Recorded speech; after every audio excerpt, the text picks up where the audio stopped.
बिल्कुल क्लियर कर दिया मिसाइल प्रोग्राम पर ईरान ने कि मिसाइल प्रोग्राम पर कोई समझौता नहीं होगा। यही वो मिसाइल प्रोग्राम था जिसको लेकर अमेरिका को शदीद तहफ़्फ़ुज़ात थे। फिर जंग बंदी के लिए कह दिया ईरान की जानिब से कि अमेरिका डिक्टेशन नहीं दे सकता है, जबकि आज दोपहर तक ये नाम सामने आ रहे थे कि जेडी वेंस से ईरान बात कर सकता है। इत्तलात आ रही थी पेट हेग्सेथ और जेरेड कुशनर से नहीं करेगा। तो अमेरिका की जानिब से भी इसका रद्दअमल आया था कि जिसको प्रेसिडेंट ट्रंप नामजद करेंगे उसी से बात करनी होगी। देखिए, जाहिर बात है ये कि कौन किसको नामजद करेगा, ये अमेरिका की साथ पे किसने बात करनी है ईरान से, ये तो अमेरिका ने ही फैसला करना है। और ईरान की साइड से कौन बात करेगा ये तो ईरान फैसला करेगा।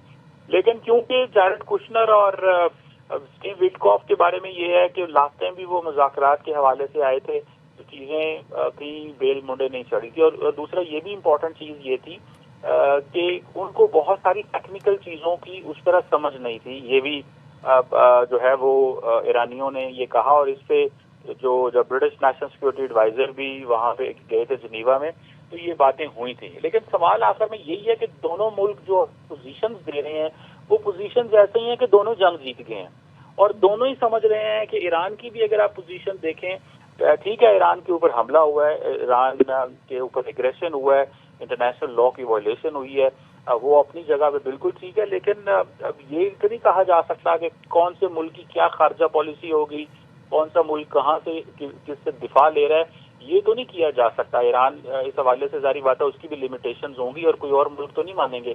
तो मेरा ख्याल है जो अमेरिका की जो डिमांड्स हैं वो डिमांड्स के हवाले से ये भी तासर है कि ये डिमांड्स तो वो जंग से पहले की थी और बहुत सारी, तो उस वक्त वो इन सारी डिमांड बहुत सारी डिमांड्स पे जब काम कर रहे थे तो तब क्यों कोई सोल्यूशन नहीं निकाला गया।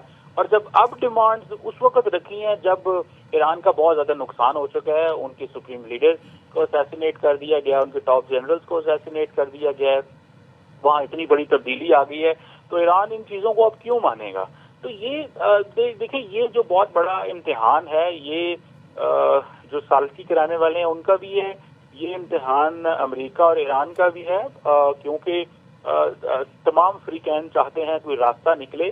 सो मेरा ख्याल है सब्र से काम लेना होगा ताकि कोई इस तरह का कंक्लूजन निकले जो कंक्लूजन पूरे रीजनल स्टेबिलिटी की तरफ हमें लेके जाता हूँ। लेकिन कमर चीमर साहब, अभी जो शराइत सामने आई और जो निकात सामने रखे गए अमेरिका की जानिब से भी, ईरान के जानिब से भी, हमने देखा कि ईरान का भी काफ़ी नुकसान हुआ और एनर्जी क्राइसिस पूरी दुनिया में है, जिसकी वजह से ट्रंप पर भी काफ़ी प्रेशर है।